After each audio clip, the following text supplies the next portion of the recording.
दोस्तों, जैसा कि मैंने आपको बताया था कि आप लोगों की वार्षिक परीक्षा कक्षा 10वीं के लिए मैं आपको हिंदी के पूरे 2 सेट बताऊंगा उत्तर सहित।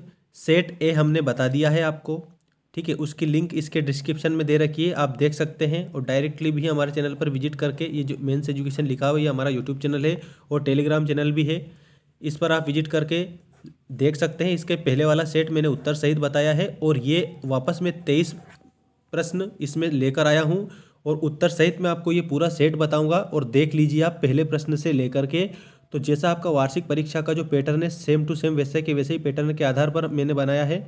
और हमारी जो कोचिंग है उस पर भी बिल्कुल ऐसे ऐसे के ऐसे ही सेट दिया गया है दोस्तों।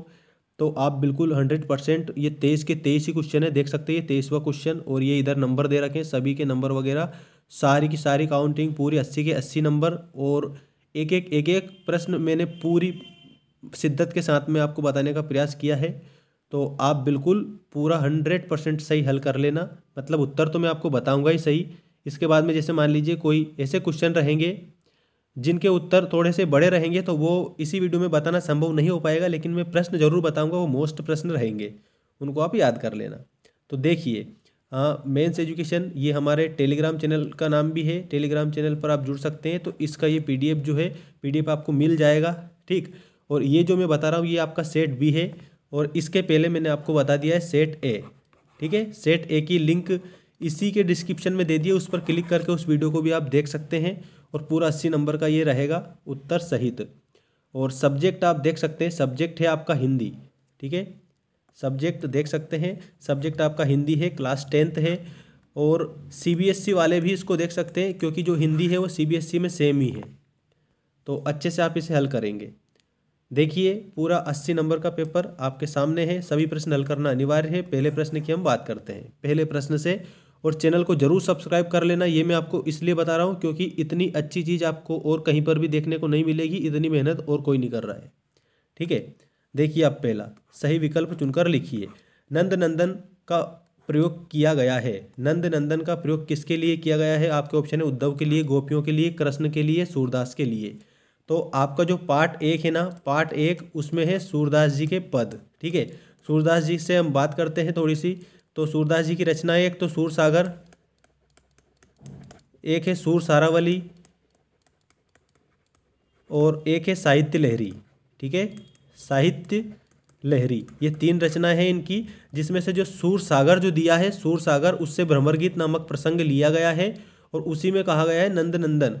तो नंद नंदन कृष्ण भगवान के लिए कहा गया है, तो कृष्ण के लिए आप इसमें कंप्लीट करेंगे। अगला प्रश्न देखिए, रामचरितमानस, ये पार्ट 2 का प्रश्न है आपका। पार्ट 2 राम लक्ष्मण भरत भरत मतलब परशुराम संवाद, वो वाला, ठीक है। राम लक्ष्मण परशुराम संवाद वाला पार्ट है वो दोस्तों, ध्यान दीजिएगा आप अच्छे से। तो रामचरितमानस के रचनाकार कौन है? तो मैं डायरेक्टली उत्तर आपको बता रहा हूँ, तुलसीदास, ठीक है। तुलसीदास जी की रचनाएं भी आप याद करेंगे, ठीक है, क्योंकि तुलसीदास जी की रचनाएं पूछते हैं, जिसमें एक तो कवितावली, कवितावली आप याद रखेंगे। कवितावली तुलसीदास जी की है। विनय पत्रिका, विनय पत्रिका, विनय पत्रिका ये ज़्यादा पूछी जाने वाली रचना है, ये भी तुलसीदास जी की रचना है, ठीक है। और रामचरितमानस क्या है? तो रामचरितमानस महाकाव्य है, ये भी आप एक बात और ध्यान रखेंगे, महाकाव्य है। और सबसे प्रसिद्ध महाकाव्य है रामचरितमानस, ठीक है, हिंदी का प्रसिद्ध महाकाव्य। अगला देखिए, काव्य की शोभा बढ़ाने वाले धर्म या तत्व क्या कहलाते हैं? छंद, अलंकार, रस या दोहा। तो काव्य की जो शोभा बढ़ाने वाले तत्व या धर्म होते हैं वो अलंकार कहलाते हैं, तो आप अलंकार याद रखेंगे। छायावाद के आधार स्तंभ कवि नहीं है, जो नहीं है वो आपको बताना है। सबसे पहली बात तो हम ये करते हैं कि छायावाद के आधार स्तंभ कवि फिर कौन है। तो आप आधार स्तंभ कवि अगर पूछे जाए तो उसमें तो बताएंगे जयशंकर प्रसाद, ये आधार स्तंभ कवि हैं छायावाद के, जयशंकर प्रसाद। और उसके बाद में निराला जी भी छायावाद के कवि है और महादेवी कवयित्री है। लेकिन जो सूरदास जी है ये छायावाद के कवि नहीं है, ये भक्ति काल के कवि है, ठीक है। और इसमें छायावाद के आधार स्तंभ कवि नहीं है। कौन नहीं है? तो सूरदास जी नहीं है, बाकी सारे आधार स्तंभ कवि है। और मूल रूप से प्रवर्तक कौन है छायावाद के? तो जयशंकर प्रसाद जी हैं। और इसका जो उत्तर है वो आएगा घ वाला, क्योंकि नहीं पूछा है। अगला देखिए, बबूत लगाने से लेखक क्या बन जाते हैं? गणपति, राम, बम भोला या राधा कृष्ण। तो बम भोला बन जाते हैं बबूत लगाने से, ठीक है। ये आप नेक्स्ट क्वेश्चन देखेंगे इसके बाद में। उत्साह कविता में बादल को किसका प्रतीक कहा गया है? क्रांति का, स्थिरता का, शांति का या सुख का? तो जो बादल है उसको क्रांति का प्रतीक कहा गया है उत्साह नामक कविता में। ठीक है, क्रांति का। इसके बाद सही जोड़ी बनाइए। ये देखिए सही जोड़ी पूरी की पूरी, पूरा पेपर है दोस्तों, ये ध्यान रखना, बिल्कुल हल कर सकते हैं आप। PDF निकाल के फोटोकॉपी करवा लेना भले ही। सही जोड़ी बनाइए, पूरा 6 नंबर की सही जोड़ी। 9 2 11 होना इसका अर्थ होता है भाग जाना। रस काव्य की क्या है, तो काव्य की आत्मा होती है। रस क्या है, रस काव्य की आत्मा होती है, तो इसकी जोड़ी इससे मिलेगी। ये तो इसके सामने ही आएगा। ठीक, रस काव्य की क्या होती है, आत्मा होती है। सेवा करने वाला क्या कहलाता है, सेवक कहलाता है। दिन रात, दिन रात, दिन रात में द्वंद्व समास है क्योंकि दोनों पद प्रधान है, दिन भी प्रधान है, रात भी प्रधान है। बाल गोविंद भगत, तो ये कबीर जी को साहब मानते थे। माता का अंचल, तो इसमें आएगा शिव पूजन सहाय। ठीक है, माता का अंचल, शिव पूजन सहाय। बाल गोविंद भगत कबीर को साहब मानते थे। और उसके बाद में सेवा करने वाला तो सेवक कहलाता ही है। 9 2 11 होना मतलब भाग जाना। और रस, रस काव्य की आत्मा होती है। और दिन रात में द्वंद्व समास है। ये आपकी 6 नंबर की जोड़ी हो गई, इसको आप ध्यान रख लेना। इस जोड़ी के बाद में हम बात करते हैं अगले प्रश्न की। जो अगला प्रश्न आपका इस प्रकार है, अनुप्रास अलंकार में आवृत्ति होती है वर्णों की या शब्दों की। तो जहाँ पर वर्णों की आवृत्ति बार बार हो, किसकी आवृत्ति, वर्णों की आवृत्ति बार बार हो, वहाँ पर अनुप्रास अलंकार होता है। रस के अंग होते हैं। रस के कितने अंग होते हैं, तो आपको याद रखना है 4 अंग होते हैं। 4 अंग कौन कौन से हैं, एक तो है विभाव, ठीक है, एक है अनुभाव, एक है संचारी भाव, और एक है आपका स्थायी भाव। ठीक है, यहाँ लिख देता हूँ मैं, स्थायी भाव।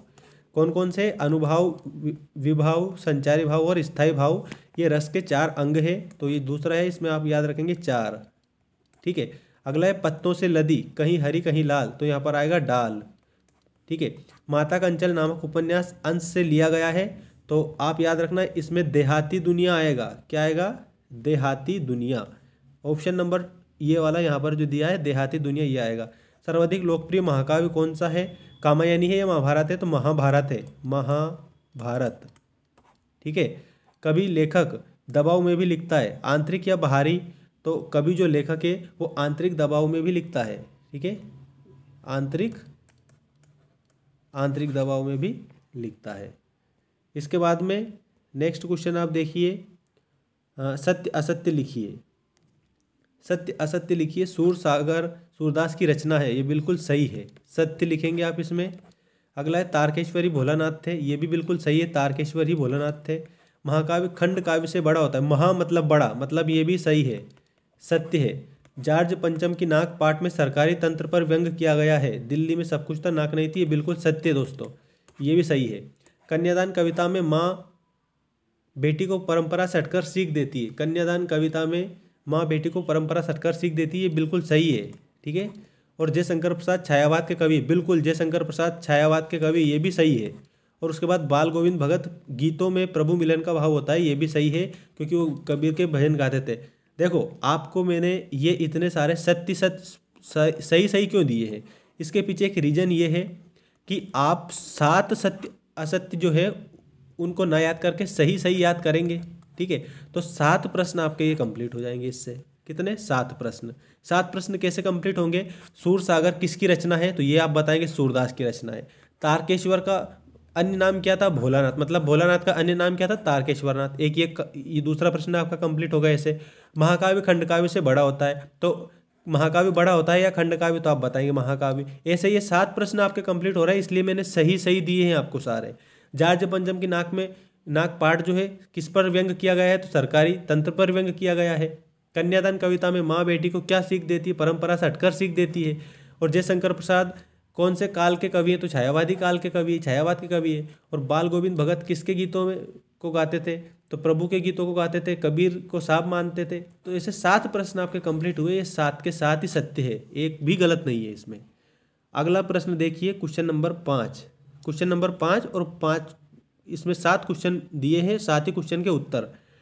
और आप बिल्कुल विश्वास करिए 7 नंबर का प्रश्न है ये 5वां।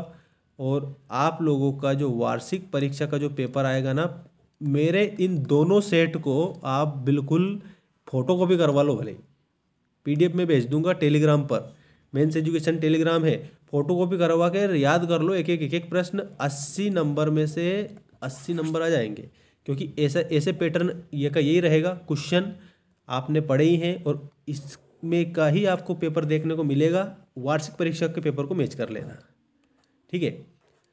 देखिए पहला प्रश्न, जार्ज पंचम की नाक में किस पर व्यंग किया गया है? तो अभी मैंने बताया था सरकारी तंत्र पर व्यंग किया गया है, सरकारी तंत्र, ठीक है, सरकारी तंत्र।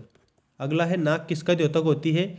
तो इसमें याद रखना नाक इज्जत का प्रतीक होती है, ठीक है, मान सम्मान का प्रतीक होती है, मान सम्मान।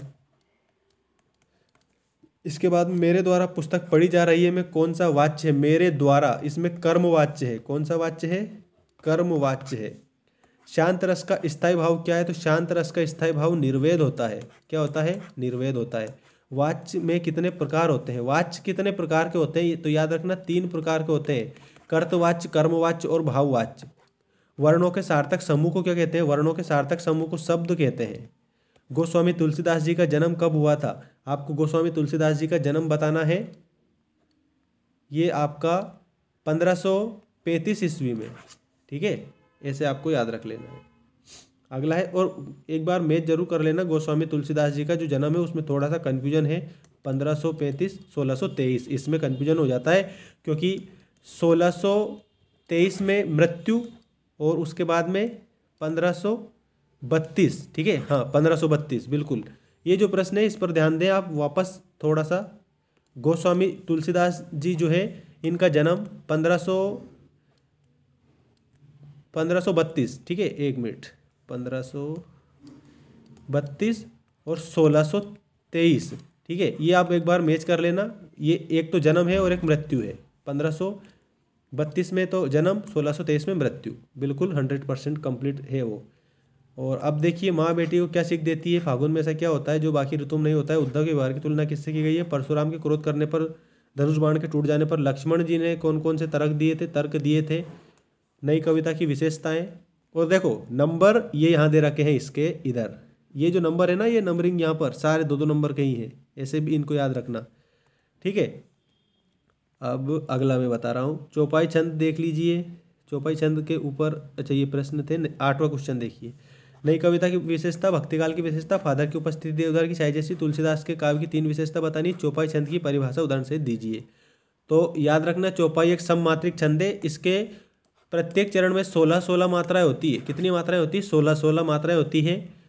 जैसे कलयुग केवल नाम आधारा, सुमेर सुमर नर उतरव पारा, ये चौपाई छंद का उदाहरण है।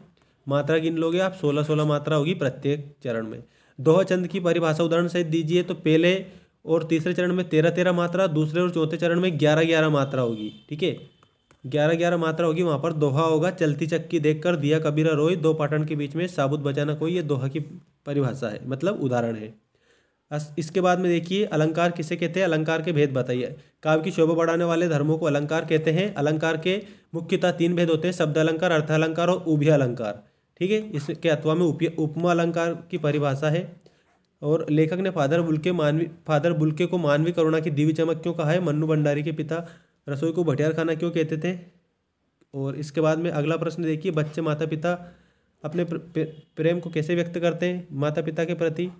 और आपके विचार में भोलानाथ ने अपने साथियों को देखकर सिसकना क्यों भूल गए? और इसके बाद में खंडकाव्य महाकाव्य में अंतर, उपन्यास और कहानी में अंतर, समास विग्रह करना, यथाशक्ति, शक्ति के अनुसार, 10 है आनंद जिसके अर्थात दशानन, चंद्रशेखर, ठीक है, चंद्र है शिखर पर जिसके अर्थात भगवान श्री कृष्ण, शंकर है ना, शंकर भगवान के लिए है चंद्रशेखर, ये शंकर भगवान के लिए है दोस्तों, याद रखना। प्रतिदिन, हर दिन, दिन दिन, कठिन यथार्थ की बात क्यों कही है? पूजन करने की। और इसके बाद में 16वां प्रश्न देखिए, सूरदास अथवा तुलसीदास का काव्यगत परिचय देना है। 2 रचनाएं, भावपक्ष कलापक्ष, साहित्य में स्थान, रामवृक्ष बेनीपुरी, स्वयं प्रकाश, दोनों में से एक का बताना है। 2 रचनाएं, भावपक्ष कलापक्ष, साहित्य में स्थान। भ्रष्टाचार समस्या पर अनुच्छेद याद करना है। प्रदूषण समस्या पर अनुच्छेद आपको लिखना है। 19वें क्वेश्चन में देखिए आप, काव्यांश का संदर्भ प्रसंग, नाथ संबुध अनुबंध, ये आप लोगों का पाठ 2 से लिया गया है। इसके रचिता कौन है? इसके रचिता है आपके तुलसीदास जी, ठीक है। और राम लक्ष्मण परशुराम संवाद से लिया गया है। उदो तुम हो अति बड़ भागी, ये आपका पाठ 1 पद से लिया गया है। इसके रचिता सूरदास है, संदर्भ मैंने बता दिया है। और प्रसंग सहित व्याख्या आप इसको कर देंगे। प्रसंग में क्या है? उद्धव ज्ञान योग की शिक्षा देने के लिए आए थे गोपियों को। और उसके बाद में ये जो उद्धव तुम हो अति बड़ भागी अपरस रहत सने तगाते नाहिन मन अनुरागी के हे उद्धव तुम तो बड़े भाग्यशाली हो। ठीक है, इस प्रकार से पुरी निपात रहत जल भीतर तारस देहना तागी जो जल महातेल की गागरी बूंदता को लागी प्रीत नदी में पावना बोरो दृष्टि रूप परागी सूरदास अबलहम भोरी गुड़ चाटी जो पागी। इसका आपको व्याख्या कर देनी है। पार्ट 1 का ये आपका पहला ही पद है। अब 20वां प्रश्न देखिए। 20वां प्रश्न, इसको मैं थोड़ा जूम कर देता हूँ ताकि सूझ पड़ जाएगी। अपठित गद्यांश को पढ़कर नीचे लिखे प्रश्नों को उत्तर दीजिए। मानव अकरण ही मानव के प्रति अनुदार हो उठना न केवल मानवता के लिए लज्जाजनक के वरन अनुचित है। तो उपयुक्त गद्यांश का उचित शीर्षक आपको देना है यथार्थ मनुष्य। ठीक है, यथार्थ मनुष्य, ये यथार्थ मनुष्य दे देना। यथार्थ मनुष्य किसे कहा गया है? जो देखो, जो मानव का आदर करता है। वस्तुतः यथार्थ मनुष्य वही है जो मानवता का आदर करना जानता है और कर सकता है, उसको यथार्थ मनुष्य कहा गया है। और सारांश में ये पूरे का पूरा लिख देना ऐसे कैसे सारांश में पूरे 4 के 4 नंबर मिल जाएंगे। ठीक है, और अपने मन से भी सारांश बना सकते हो। इसके बाद में ये देखो, नर होना निराश करो मन को वाला, इसको पढ़कर और नीचे लिखे ये प्रश्न को उत्तर देना है। किसको निराश नहीं करना चाहिए? नर होना निराश करो मन को नहीं निराश करना चाहिए। मनुष्य को क्या करना चाहिए? मनुष्य को काम करना चाहिए। ठीक है, और इस पद्यांश का उचित शीर्षक बताओ। ठीक है, तो इसका आप बताएंगे निरंतर कार्य। ठीक है, ये शीर्षक हो जाएगा। अब 21वां प्रश्न देखिए। गद्यांश के संदर्भ प्रसंग सहित व्याख्या आपको करनी है। बाल गोविंद भगत कमर पर क्या पहनते थे? तो ये आप देख सकते हैं, कमर में एक लंगोटी मात्र और सर में कबीरपंथियों सी कांति टोपी पहनते थे। बाल गोविंद भगत की कटकासी कैसी थी?